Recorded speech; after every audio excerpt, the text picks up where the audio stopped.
Okay, so we're talking about a dartboard here, and so we want it to land on the shaded region. So it's going to land on the board, right, which is this circle. And so in order to find the inside here, what I need to do is I need to find this smaller circle, or this medium-sized circle here.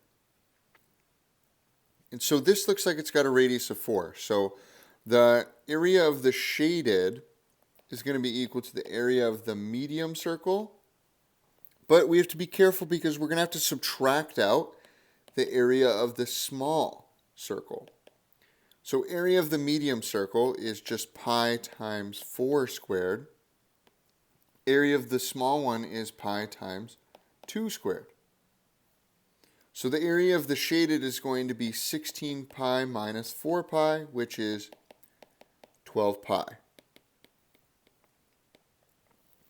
Well, we're looking for probability, and so probability means that we're going to take the area of the shaded and divide it by the area of the entire object, which would be the large circle.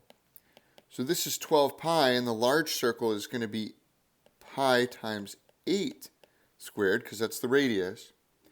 And so you get 12 pi over 64 pi. And when I create this into a